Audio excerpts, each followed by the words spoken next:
Sudah saatnya kita membedah promo yang terjadi di episode SmackDown kemarin di hari Sabtu tanggal 31 Mei 2025 guys ya. Buat yang sudah menunggu, saya harus ya rada telat 1 hari karena memang baru sempat membedahnya hari ini guys ya. Kenapa harus kita bedahkan? Ada momen penting. Momen pentingnya ini merupakan build up main event mungkin guys ya. Main event spot atau spot besar untuk Money in the Bank 2025 Los Angeles, dimana kita tahu Jey Uso dan Cody akan melawan Logan dan juga John Cena. Ini jadi hype build up-nya untuk match tersebut. Dan ini juga jadi momen returnnya Cody ke SmackDown sejak kalah dari John Cena, sejak kehilangan title-nya. Agak canggung saya melihat Cody tanpa title muncul di sini guys ya. Dan kita pastinya sudah bersiap untuk kapan Cody akan merebut kembali title yang sudah direbut oleh John Cena itu. Tapi kita harus bersabar guys ya, karena Cody sekarang dikasih match tag team dulu. Di sini Cody sedikit menyapa guys ya. Datang John Cena sempat sedikit face to face. Promonya tuh nggak begitu panjang guys ya. Ada momen Jey Uso datang juga, terus juga Logan Paul juga ikut menyampaikan beberapa pernyataannya yang jelas semakin memanaskan. Cuma butuh satu segmen ini aja menurut saya untuk meng-hype match tag team besar di Money in the Bank Los Angeles. Kita bahas lengkap, kita bedah apa aja statement-statementnya Cody di promo kali ini di channel Gilang Gulat. Setelah masuk, Cody siap untuk menyampaikan apa yang dia harus katakan. Penonton menyambutnya dengan sangat meriah, sangat happy kedatangan abangku Cody lagi. Cody seperti biasa membuka dengan "So, what do you guys wanna talk about?" Terus dia mau ngomong soal WrestleMania guys ya. Dia bercerita apa yang dia lakukan setelah dia kalah dari John Cena di WrestleMania 41. Jadi dia kayak coba menceritakan ke orang-orang dia tuh habis ngapain aja gitu loh selama ini. Dan habis WrestleMania banget kalah dari John Cena itu, apa yang dia lakukan gitu guys. Dia bilang dia pulang ke rumah setelah WrestleMania 41. Dia tenggelam dalam kesedihannya. Dia bilang Tennessee cough syrup, mungkin kayak alkohol mungkin maksudnya guys ya. Ya jadi dia abis kalah itu dia kecewa, dia sedih, terus dia mabok. Dia punya momen keraguan dalam dirinya. Ini membuat dia mau ngobrol sama temennya. Cody ngomong kepada beberapa teman, dan teman-teman ini adalah teman-teman yang ada di sering ada di sampingnya lah guys ya, berurusan dengan apa yang Cody harus sampaikan. Jadi mungkin maksudnya adalah tim kreatifnya Cody. Jadi Cody itu ngobrol sama tim kreatifnya dia yang biasa ngurusin promo, yang nulisin skrip apa yang mau disampaikan, mungkin pemilihan kostum dan lain sebagainya guys ya. Mungkin make up artis juga kali ya. Dan dia ngobrol sama mereka dan bertanya, apakah saya champion yang baik? Apakah saya seorang champion yang bagus selama ini? Ini kan dia bilang kalau dia tuh ragu setelah dia kalah title. Terus dia bertanya-tanya kepada dirinya, bertanya kepada orang di dekatnya, apakah emang benar saya tuh champion yang bagus sih selama ini gitu. Dan teman tersebut menjawab dengan, ya Cody seorang champion yang baik, good champion, dengan berbagai alasan, dengan apa yang selama ini Cody lakukan, dengan kegiatan-kegiatan kesibukan yang Cody lakukan di wilayah WWE ini, apa yang semua yang Cody lakukan di masa championnya adalah sesuatu yang baik, dan Cody adalah champion yang baik gitu. Dan Cody merasa senang dengan apa yang disampaikan temannya tersebut, dan dia merasa itu jadi momen yang memunculkan kembali harapannya. Itu hikmah yang bisa diambil dari semua kegagalan yang didapatkan setelah WrestleMania kemarin. Terus dia langsung berpikir, selama setahun ini dia udah ngapain aja, dia udah menghadapi siapa aja gitu loh. Terus dia sebut tuh beberapa lawan-lawannya yang dia anggap jadi highlight dalam karirnya selama jadi champion. Dia nyebut AJ Styles yang siap retire waktu itu ceritanya guys ya, siap menghadapi Cody Rhodes. Kita tahu setelah Cody menang title, WWE bikin turnamen dan pemenangnya AJ Styles, dan AJ Styles jadi lawannya Cody di Backlash. Yang saya bilang ceritanya juga tidak begitu mumpuni untuk jadi sebuah defending title yang seru gitu loh. Tapi untuk matchnya bagus-bagus aja, apalagi matchnya di Prancis. Nah dia langsung ke Kevin Owens guys. Ke Kevin Owens yang menonjok dia di samping busnya pas di lahan parkir di luar WWE waktu itu. Dan itu eventnya apa? Bad Blood guys. Jadi Cody nyekip. Cody men-skip apa yang terjadi sebelumnya, termasuk ya Logan Paul, Solo Sikoa. Mungkin dia anggap bukan highlight, atau memang tidak seharusnya di-mention aja untuk mendefinisikan good championnya Cody selama dia megang title itu guys. langsung ke Kevin Owens. Walaupun sebelumnya emang Kevin Owens di Bash in Berlin kan ya. Cody lawan Kevin Owens di Bash in Berlin. Jadi kayak Kevin Owens tuh story-nya ke Cody tuh jauh lebih jelas dan jauh lebih mengancam daripada story-story sebelumnya, termasuk yang AJ Styles itu gitu. Jadi dia mentionnya AJ Styles, Kevin Owens, dan satu lagi yaitu tuh Boss. Boss yang dia maksud adalah Final Boss. Langsung ke The Rock guys. Karena memang habis Royal Rumble, Cody langsung dihadapin dengan menuju Elimination Chamber dengan The Rock yang mau minta jiwanya gitu loh. Final Boss menawarkan sesuatu yang belum pernah dia dapatkan, belum pernah dia dapat tawaran itu, dan Cody merasa The Rock ini mendorong dia sampai ke batasan dia, ke titik batasnya si Cody Rhodes ini guys. The Rock lah yang bisa melakukan itu. Cody bilang ke kita kalau lawan terbesar dia, musuh terbesar dia, yang paling sulit adalah ya sejak The Rock ikut campur ini. Nah pas di mention Final Boss, fans langsung gitu. Ngapain sih di-mention lagi, orang dia juga gak bakal datang tahun ini. Dia banyak syuting film, sibuk banget gitu. Menurut saya yang mending di skip aja, mending dibahas saya lawan Solo ya gitu kan bisa lebih jelas orangnya ada gitu. Nah, Final Boss yang minta jiwa saya, dan semua orang di dunia menteorikan apa yang dimaksud oleh The Rock tersebut. Nih, menarik nih guys poinnya guys kalau saya bilang. Dimana Cody ngasih tahu ke kita kalau tawaran yang diberikan The Rock tentang minta jiwanya Cody adalah tawaran yang 100% serius, tawaran yang gak main-main, bukan semua sebuah teori, tapi benar-benar menawarkan jiwanya Cody. Dan seberapa banyak pun, seberapa sering pun Cody bilang tidak, tawaran itu akan tetap ada. Ini menarik sekali guys. Kenapa? Ini kayak Cody ngebuka kita, ngebuka jalan dia untuk arah angle ke dia menerima. Karena tawaran itu akan tetap ada sampai Cody bilang iya.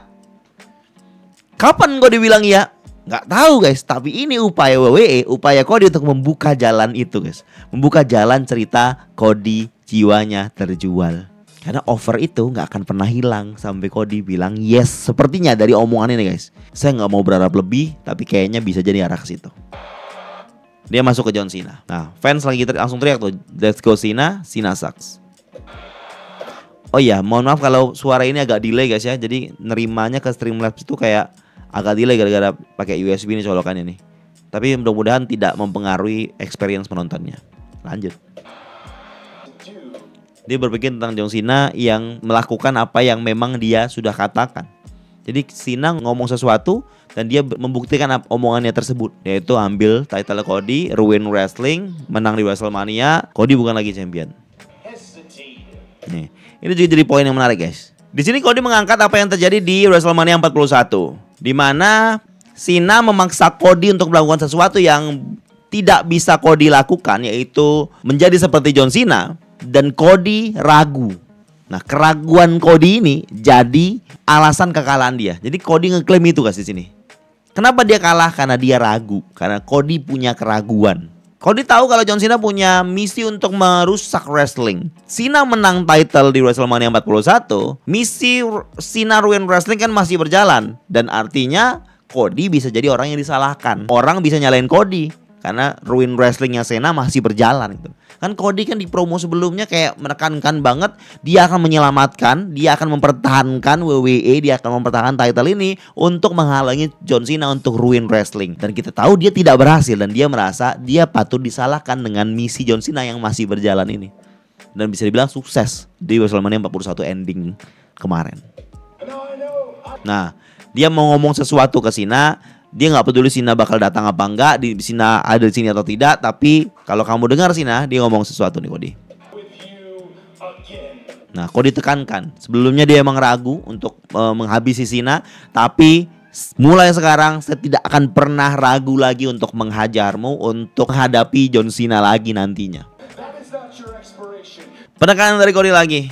Dia menekankan di mana Cena yang selalu menyebut kalau dia waktunya tinggal sedikit lagi. Dia menghitung mundur jumlah kemunculannya dirinya. Kayak kita tahu ya, Cena muncul berapa, 22 tanggal lagi, 21 tanggal lagi. Seberapa seringnya Cena ngomong seperti itu, seberapa seringnya Cena mengingatkan kepada kita bahwa dia akan pergi dengan title tersebut. Dan Cody menganggap itu bukan tanggal kadaluarsa dari real champion berada di WWE, tapi itu akan jadi tanggal kadaluarsa dari John Cena itu sendiri, di mana Cody akan jadi orang yang menghalangi Cena untuk keluar dengan title tersebut. Karena Cody misinya sekarang adalah merebut kembali title tersebut, guys. Mungkin artinya kan Cody kayak nyebut kalau expiration date lah, tanggal kadaluarsanya John Cena di WWE. Itu jadi poin seolah-olah Cody ini menjadikan tanggal kadaluarsanya John Cena sebagai champion. Jadi tanggal kadaluarsa itu tidak akan berarti selama masih ada Cody, karena Cody bisa ngerebut title itu sebelum tanggal kadaluarsanya. Nah, masalahnya apakah Cody akan merebut title John Cena di tanggal hari kadaluarsa terakhirnya John Cena atau jauh sebelum itu, guys? Pertanyaan di situ. Bisa jadi John Cena lepas title sebelum dia keluar, di pas hari terakhirnya, di pas tanggal kadaluarsanya. Nah, itu yang saya bisa bilang ini bisa jadi ada dua kemungkinan untuk saat ini, guys ya. Yang saya tahu, karena saya yakin Cody yang akan rebut titlenya untuk saat ini. Jadi Cody bisa aja merebut titlenya jauh sebelum expiration date tanggal John Cena kelar, atau justru di expiration date-nya hari H-nya itu, gimana Cody yang ngerebut titlenya. I don't know, guys, but it's a possibility yang mungkin akan dilakukan oleh WWE. Guys, it's my first night. Terus Cody minta maaf dengan dia ngomong burn your ass up. Tadi kan ada kata-kata kotor tuh. Jadi Cody kayak minta maaf, sorry guys, ini malam pertama saya di SmackDown setelah WrestleMania. Jadi kayak Cody kayak sadar kalau apa yang diucapkan tadi itu bukan hal baik untuk diucapkan, guys ya, oleh seorang Cody yang babyface ini. Terlalu bersemangat, terlalu terlena lah pikiran dia.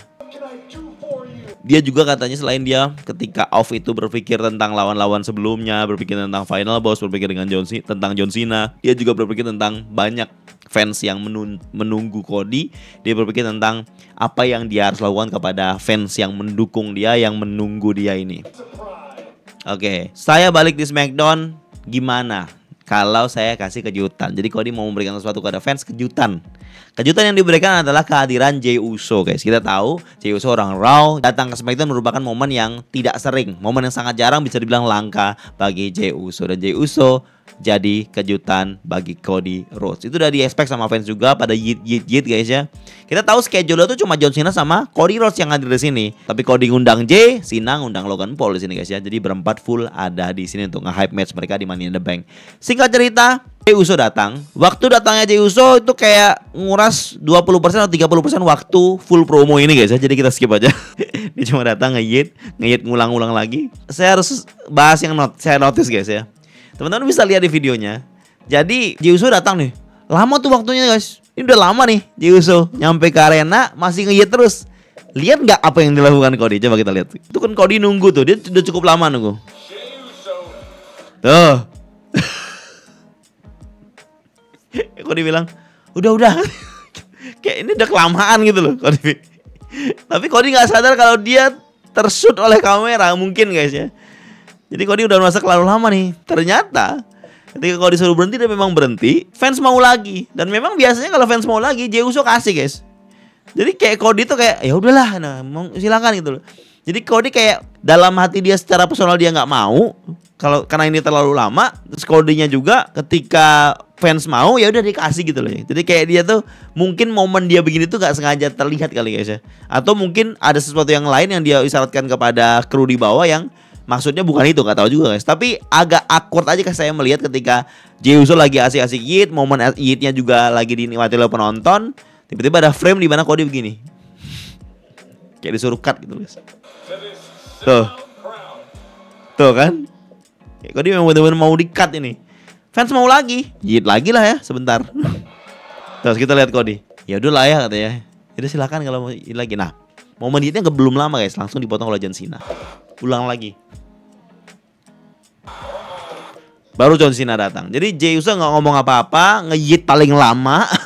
John Cena baru datang. Cena masuk dengan mengucap kalau dia juga kecewa. Kecewa apa nih? Dia cukup kecewa dengan apa yang dia lihat karena dia melihat dua professional wrestling wannabes. The biggest professional wrestling wannabes. Maksudnya wannabes itu dua orang yang di depan dia ini dia anggap adalah John Cena wannabes. Mau jadi John Cena. Cody jelas guys ya. Cody emang mau jadi seperti John Cena. Sejak awal dia masuk WWE lagi, dia mau jadi dapat schedule John Cena, mau di treatment seperti sibuknya John Cena di masa lalu. Nah, di sini Jey Uso juga dituduh sebagai John Cena wannabe. Seorang yang pengen jadi seperti John Cena dengan mendapatkan hype sebesar John Cena, superstar selayaknya John Cena. Mungkin ambil generalnya aja untuk Jey Uso guys, karena saya kurang setuju kalau Jey Uso dibilang John Cena wannabe guys ya. Jadi mungkin John Cena ngambil generalnya aja gitu loh. Pertama dia ke Cody, kamu cuma seorang yang ingin jadi John Cena. Ke Jey Uso juga, kamu cuma orang yang pengen jadi John Cena. Cena menghujat dua orang di depannya ini, Cody dan Jey Uso, dengan bilang kalau mereka seorang wannabe, orang yang pengen jadi John Cena, dan itu membuat John Cena muak. John Cena menuju Cody karena Cody dianggap Cena ingin popularitas seperti John Cena. John Cena menunjuk Jey Uso karena Jey Uso pengen banyak uang seperti John Cena. Tapi dua-dua ini kalian berdua tidak akan dapat semuanya karena Cody dianggap John Cena terlalu putus asa, sedangkan Jey Uso dianggap John Cena terlalu malas. Untuk sisi Cody sudah pernah dibahas sebelumnya guys ya, kalau Cody memang punya punya ambisi untuk punya jadwal seperti John Cena, punya ambisi untuk sebesar John Cena, untuk jadi John Cena selanjutnya di WWE, dan itu jelas sudah clear guys ya, dan memang benar apa yang diungkapkan Cena di sini. Cena muak akan hal itu. Nah, untuk Jey nih, maksudnya John Cena menganggap Jey Uso ini mau uangnya John Cena, Jey Uso ini tidak layak mendapatkan karena Jey Uso itu terlalu malas. Mungkin poinnya adalah Jey Uso ya simply secara general pengen terkenal seterkenal John Cena. Siapa yang nggak mau seterkenal John Cena guys ya? Hype-nya Jey Uso juga sebesar John Cena di masanya gitu loh. Terus Cena menganggap Jey Uso nggak akan seperti dia karena Jey Uso terlalu malas. Mungkin maksudnya John Cena adalah Jey Uso tuh gerakannya itu aja mungkin guys ya, kayak cuma super kick, cuma splash, cuma spear saja, nggak ada peningkatan, nggak ada usaha untuk membuat sesuatu yang fresh, terlalu bersandar dengan hit-nya aja gitu, promonya kurang, mungkin itu poinnya, dan itu dianggap Cena sebagai too lazy. Ini analisa saya aja guys ya, opini saya guys. Nah, di sini Cena tekankan, tidak ada orang yang bisa seperti dia. Tidak ada orang yang akan menjadi benar-benar seperti dia. Tetapi cuma ada satu orang yang layak dan memang membadani istilah hustle, loyalty, and respect. Dia punya kepopularitasan, dia punya puluhan juta followers yang akan membantu dirinya katanya, yang akan membackup sosok ini. Karena Cody udah ngasih kejutan, John Cena juga punya kejutan, surprise losers katanya. Dia ngejek dua orang di depannya itu sebagai pecundang guys ya. Kejutan, pecundang. Karena partnernya John Cena untuk Money in the Bank Match Tag Team juga hadir malam ini. Dan dia adalah Logan Paul. Saat Cena memperkenalkan Logan Paul, fans ngebu. Kalian marah kata John Cena. Kalian marah karena Logan Paul bisa melakukan sesuatu di WWE melebihi dari semua pegulat profesional. Ini poin yang lagi rame guys dibahas, karena beberapa hari atau satu hari sebelum promo ini terjadi, Logan Paul itu ngungkit soal dia dapat informasi kalau ada orang-orang pegulat di WWE juga yang tidak suka dengan Logan Paul ini, di mana Logan Paul bisa mendapatkan spot-spot besar terus, padahal dia cuma outsider lah dianggap mungkin guys ya. Dan Logan Paul tahu itu, dia nggak peduli, dia bilang dia mempunyai nilai tawar yang jauh lebih besar daripada orang-orang itu. Kurang lebih seperti itu guys ya. Terus sempat ditanggapin Karrion Kross juga. Nah di sini kayak ngepoin, menekankan dari sisi heel-nya John Cena, untuk Cena mengakui kalau Logan Paul memang jauh lebih baik dari banyak pegulat yang ada gitu. Itu mau dapetin hitnya tuh guys. Karena kayaknya memang John Cena notice dengan apa yang ditweet oleh Logan Paul yang cukup ramai juga dibahas guys. Ini poin lebih ke kiasan menurut saya guys ya. Logan Paul tidak harus membayar sesuatu, karena Logan Paul yang bayar kalian, yang punya jasa kepada kalian semua gitu. Mungkin maksudnya kayak gitu guys. Jadi dari Logan Paul yang menganggap banyak orang yang tidak suka sama dia karena dia dapat spot yang besar, Itu kan orang-orang itu mungkin menganggap Logan Paul tuh harus berjuang dari bawah dulu. Istilah dengan maksudnya pay his dues itu harus melakukan banyak hal dulu, step by step menuju spot yang paling besar. Jadi dibandingkan dengan para pegulat yang ada, jelas pengalamannya Logan Paul kalah jauh guys. Tapi di John Cena tekankan di sini kalau Logan Paul tidak butuh melalui itu semua. Justru Logan Paul hadir di sini bisa membesarkan orang yang ada di sekitarnya gitu. Itu poinnya guys yang saya dapatkan. Fans langsung gitu. Dan Logan Paul senang. Memang it's true guys. Bisnis yang membuat Logan Paul ada di poin ini, di spot ini. Bisnis lah yang berbicara. It's not about skill and experience. It's about business once again. Nah, penekanan lagi John Cena. Setelah omongan tadi, John Cena tekankan lagi kalau orang-orang hadir di arena, orang-orang hadir di sini bukan mau lihat Cody sama lihat Jey Uso, no. Orang-orang mau lihat Logan Paul dan mau lihat John Cena. Karena penekanannya kayaknya memang karena level superstar John Cena dan Logan Paul jauh di atas professional wrestler, jauh di atas para pegulat yang ada di WWE. Karena memang pegulat yang ada di WWE lingkupnya ya dunia gulat. Mungkin agak lebih luas daripada itu ya, lebih ke penonton casual atau penonton yang tahu gulat dikit-dikit lah gitu. Tapi untuk John Cena dan Logan Paul semua orang tahu. Di dalam gulat, jauh di luar gulat, semua tahu. Jadi level superstarnya jauh. Itu yang ditekankan Cena guys ya, ditekankan Cena di sini. Dan memang benar. Nah lanjut nih giliran Logan Paul. Semua udah diam guys. Cena udah gak ngomong lagi. Jey Uso nanti ngomong dikit. Cody udah gak ngomong lagi. Ini saya kayaknya gak begitu akan mendetailkan apa yang disampaikan Logan Paul. Karena poin-poinnya tidak begitu penting. Lebih ke nge-hype kebencian orang kepada dirinya aja kalau saya bilang. Dia kayak menekankan kalau fans tuh selalu menghujat dia, selalu menganggap dia remeh. Padahal jelas-jelas Logan Paul bisa melakukan banyak hal. Apa yang Cena sampaikan adalah kebenaran dan kenyataan. Dia ngajak orang-orang Tennessee bodoh. Dan semua fansnya itu juga bodoh karena tidak melihat kenyataan yang jelas ada di depan mata. Malah orang kayak mengacuhkan itu, tidak menganggap fakta-fakta tersebut. Ini adalah momen yang historik. Kalian bisa menyaksikan Logan Paul dan John Cena ada berdampingan di momen ini guys. Dan nanti di Money in the Bank juga. Kalian harusnya ya berterima kasih maksudnya Logan Paul. Bersyukur lebih tepatnya ya. Ini kembali menekankan lagi ajakan kepada masyarakat Tennessee. Kalian yang hidup dalam kemelaratan, hidup dalam kesedihan. Kalian at least harusnya notice dengan pencapaian kami semua, fakta-fakta yang disebutkan tadi. Bunya makin kencang. Iya kalian itu gak bersyukur kata si Logan Paul. Lanjut Logan Paul ngomong. Jadi ini menurut saya sudah terlalu panjang kan, di titik ini.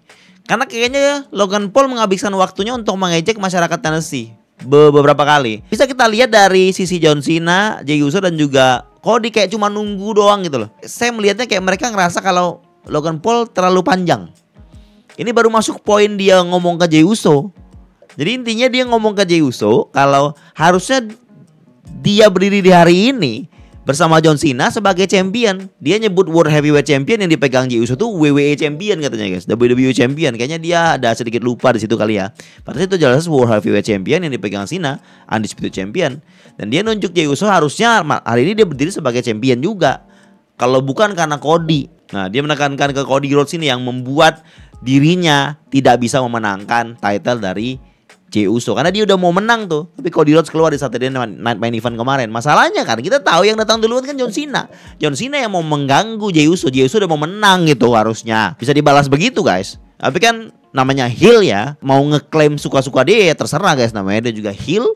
Jadi dia bilang kalau dia harusnya menang, kalau nggak karena Cody, ya udah terima seperti itu aja. Itu jadi kayak pembelaan dirinya, jadi kayak memanaskan perseteruan antara mereka berempat ini. Logan Paul bilang kamu kan butuh Cody Rhodes kan untuk menyelamatkanmu kan, Jay.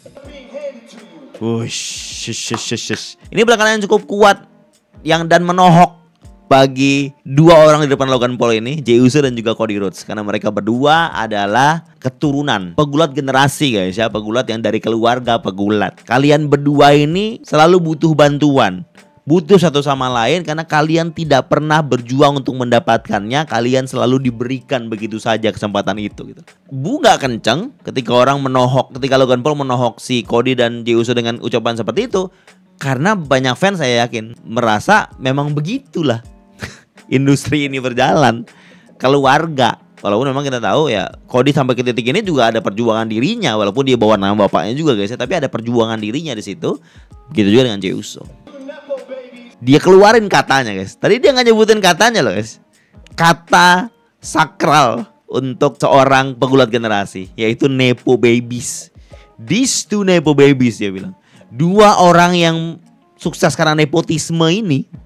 Ngeri tuh guys. Dua Nepo Babies ini mungkin menganggap mereka sukses karena mereka sendiri, padahal sebenarnya tidak. Dan Logan Paul menekankan kalau dirinya dan John Cena adalah self-made man, seseorang yang berjuang karena diri mereka sendiri. Itu poin penting guys. Dan jadi kayak kita tahu alasan kenapa 2 lawan 2 ini orang-orang ini yang terpilih.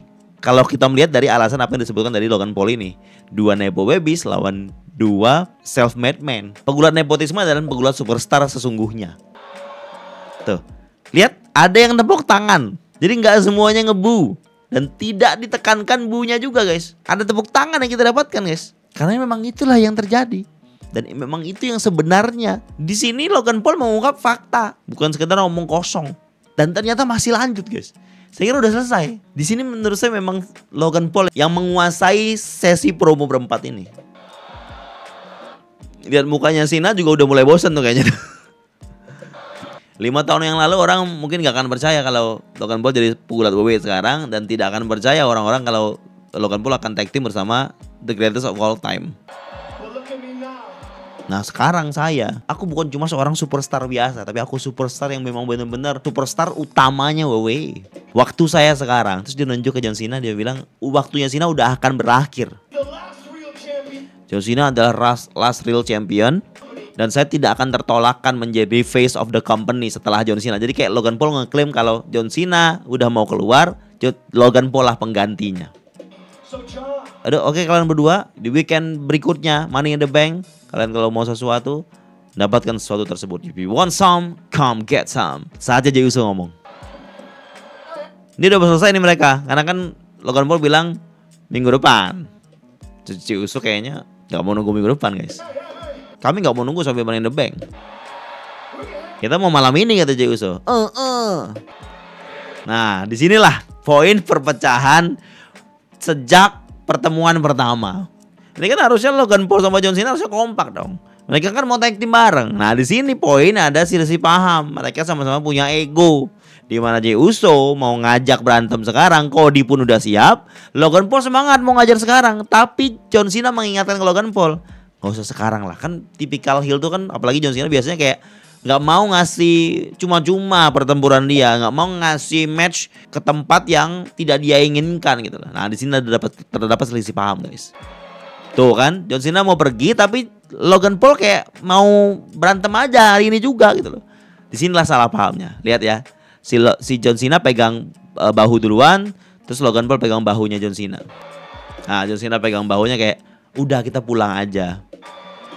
Terus Logan Paul nggak terima, ayo kita berantem aja. Jadi kayak ketika John Cena megang bahunya Logan Paul, kan maksudnya John Cena tuh kayak nyuruh Logan Paul.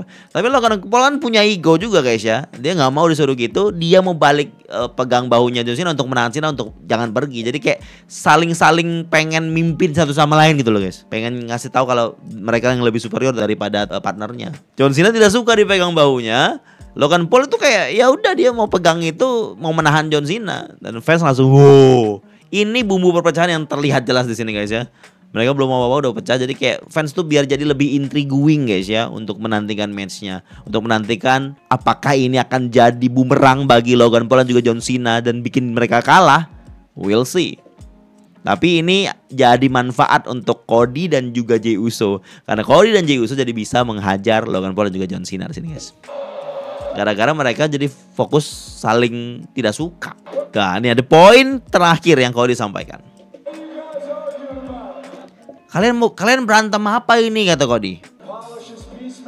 Wah, kalian mau balik aja terus mau promoin Peacemaker atau mau ngurusin film aja gitu loh. Jadi kayak Cody ngejek si John Cena ini, sana aja lah kalau nggak mau berantem, sana aja urusin Peacemaker lu, urusin promonya, urusin Hollywood kalian gitu loh. Gak usah di sini. Jadi kayak Cody nekanin kalau ini tuh tempat mereka gitu. Simpel itu guys. Karena ini membuat John Cena sakit hati. Langsung berantem mereka. Seru menurut saya segmen ini, apalagi ditambah brawl menjadi semakin mantap, membuat kita semakin menantikan Money in the Bank Tag Team Match ini. Dan kayaknya memang ini hype satu-satunya yang mengantarkan kita untuk matchnya. Jadi kayaknya di SmackDown minggu depan tidak dapat ini lagi kita guys. Cody Cutter untuk Logan Paul dipadu-padankan dengan Wandy menutup segmen brawling ini. Di endingnya kita lihat Cody melihat title itu dan mengangkatnya.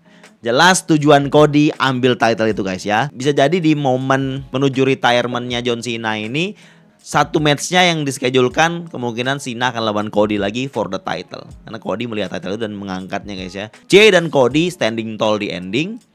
Sementara Logan Paul dan John Cena ya mundur lah karena memang mereka dapat momen standing tall di sini. Kita tahu formulanya WWE klasik, kalaupun kadang juga salah guys ya. Tapi momen klasik yang kita tahu sebelum match pegulat yang standing tall di ending bisa jadi akan kalah. Dan itu akan jadi prediksi saya guys ya. John Cena dan Logan Paul mungkin akan menang di Money in the Bank. Karena mungkin momentumnya John Cena yang masih akan terasa kuat. Mungkin John Cena akan mengunci Jey Uso kali. Dan John Cena menantang Jey Uso di Night of Champions. Atau lagi-lagi John Cena mendatangkan rapper yang ganggu itu untuk membuat Cody lagi-lagi kalah. Dan membuat Cody semakin termotivasi untuk mengincar title itu lagi guys ya.